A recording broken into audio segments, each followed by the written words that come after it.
Bon, vous l'aurez sûrement remarqué, parler d'actualité, c'est pas trop mon truc. Enfin, parler d'actualité au moment opportun. Ça a dû m'arriver 2-3 fois avec le leak de Twitch, chat control et peut-être un autre sujet, mais la plupart du temps, comme mes vidéos sont prévues à l'avance et que ça demande du temps et de l'organisation d'écrire, de tourner et de monter une vidéo en urgence, je ne le fais pas trop, mais je vais essayer de me rattraper un peu d'une certaine façon. Bonjour à tous, c'est Deru et bienvenue pour une nouvelle vidéo. À une époque, j'avais une série de vidéos appelées les Actus Sécu, vidéos dans lesquelles je vous présentais des sujets d'actualité en plein milieu de semaine.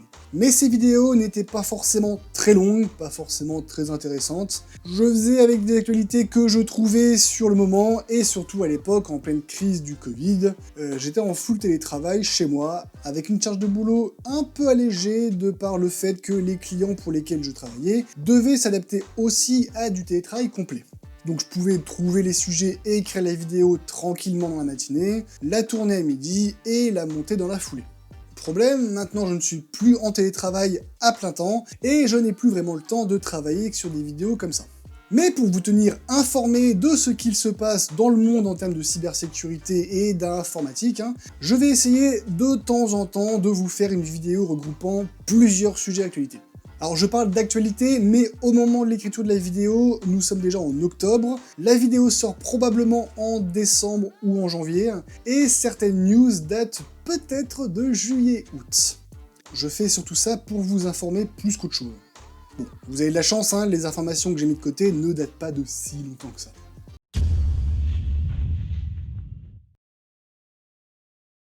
Le week-end du 20-21 septembre a été marqué par des perturbations pour plusieurs aéroports européens. 35 000 passagers étaient attendus aujourd'hui à l'aéroport de Bruxelles. Une affluence classique qui s'est transformée en une cacophonie digne d'un jour de grand départ en vacances.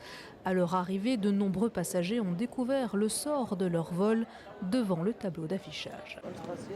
Des aéroports complètement paralysés, à Londres, Berlin ou encore à Bruxelles. Ce matin, des milliers de voyageurs ont découvert que leur vol était annulé ou retardé. En cause, une cyberattaque par ransomware contre Collins Aerospace, l'éditeur de news, non pas le groupe de rock, je vous dis tout de suite, mais un système permettant l'enregistrement et l'embarquement de passagers. Cette attaque a provoqué de nombreux retards et annulations de vols pour les aéroports de Bruxelles, Berlin-Brandebourg, Dublin et Londres-Heathrow, les aéroports utilisant ce système. Aux dernières nouvelles, ou plutôt dans celles que j'ai trouvées, un homme d'une quarantaine d'années soupçonné d'être impliqué dans la cyberattaque a été arrêté.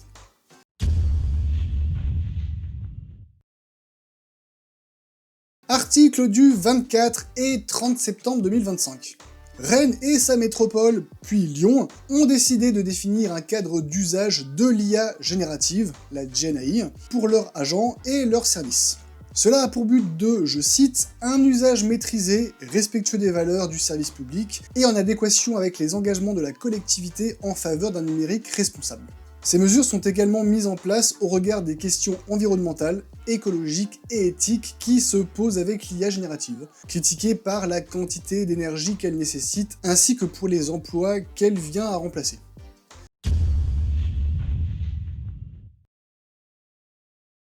Le 29 septembre, on nous indiquait que Google comptait prochainement faire évoluer la gestion des mots de passe de ses comptes. En effet, après avoir mis à disposition un gestionnaire de mots de passe dans Google Chrome, et en plus de vous prévenir lorsque quelqu'un tente de s'identifier avec votre compte, la firme de Mountain View, d'où le petit jeu avec Las Vegas Parano, veut également analyser en temps réel l'utilisation de votre mot de passe.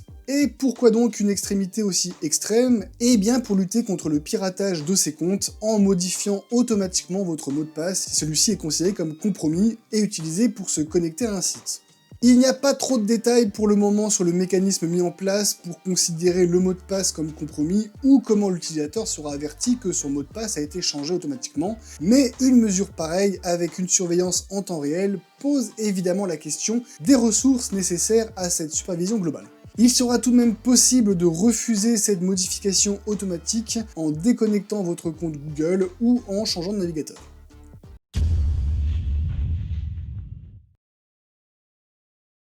Début octobre, nous apprenions le dénouement d'une drôle d'histoire de GPS en juillet dernier.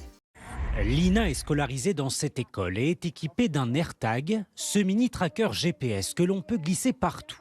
Utiliser cet appareil pour traquer son enfant. Aux abords de cette école, il y a du pour et du contre. Pourtant, cet appareil de géolocalisation était interdit dans cet établissement. À Toulon, après la découverte d'une balise GPS dans le sac d'un élève, une école a interdit l'usage de ce dispositif et l'a confisqué en s'appuyant sur la loi de 2018 interdisant les téléphones portables à l'école et prétextant que suivre un élève revient à suivre toute la classe, ce qui pose des questions de sécurité. Face au refus de dialogue de la part de l'établissement, le père de l'enfant a saisi le tribunal administratif de Toulon, expliquant que son fils s'était déjà retrouvé dans une situation de vulnérabilité, seul à la sortie du bus.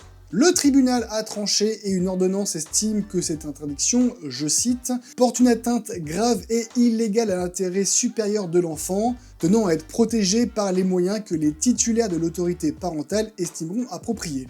Bien que les moyens mis en place par le père de l'enfant peuvent être questionnables, mais probablement efficaces, il ne faut juste pas que l'enfant ou son père commence à prendre l'habitude d'utiliser un tracker GPS pour tout et rien.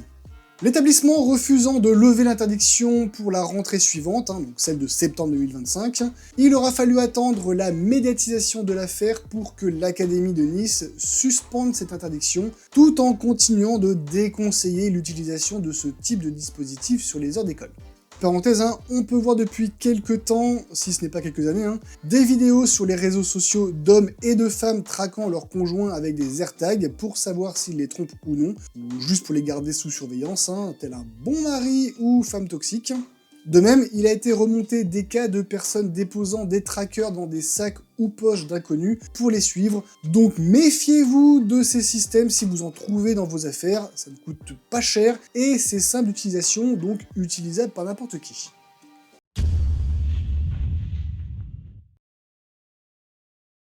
Dernière actualité, et pas des moindres, amis geeks et gamers.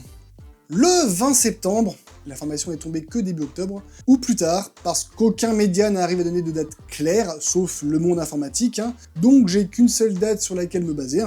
Discord a été victime d'une fuite de données de son outil de vérification d'âge.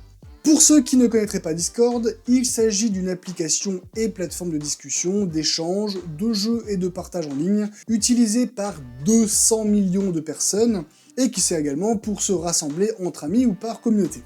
C'est un peu l'enfant illégitime de Skype, Xfire et des anciens forums en ligne. Parmi ces données, on trouve des noms réels d'utilisateurs, des adresses email, des adresses IP, des photos d'identité ainsi que des documents officiels. La cyberattaque aurait été possible en exploitant une faille de l'outil Zendesk utilisé par le prestataire 5CA gérant le service de vérification de l'âge. Bien que Discord annonce que cette fuite ne touche qu'un nombre limité d'utilisateurs, environ 70 000, il semblerait que les pirates ne soient pas du même avis, puisqu'ils clament avoir volé 1,6 téraoctets de données, soit des informations concernant 5,5 millions de comptes, et détiendraient 2,1 millions de cartes d'identité avec photo. J'essaierai de vous produire ce genre de vidéo de temps en temps lorsqu'il y aura suffisamment d'actualités intéressantes de sortie et d'actualités ne permettant pas une vidéo complètement dédiée. Je ferai en sorte de vous mettre toutes les sources utilisées pour rédiger les 5 points si vous avez envie de lire en détail les articles, donc n'hésitez pas à me prévenir en commentaire si j'ai oublié de mettre les liens. J'espère que cette vidéo vous aura plu, si c'est le cas, n'hésitez pas à vous abonner à la chaîne si ce n'est pas déjà le cas, à partager cette vidéo pour qu'elle soit vue par un maximum de personnes, à cliquer sur le pouce en l'air, ça me soutient énormément, à laisser un commentaire si vous avez une remarque ou une question, ou si j'ai oublié les liens, et à me rejoindre sur les réseaux sociaux. Sur ce, je vous souhaite une bonne nuit, bonne soirée, bonne journée, et n'oubliez pas, la sécurité est l'affaire de tous. Ciao!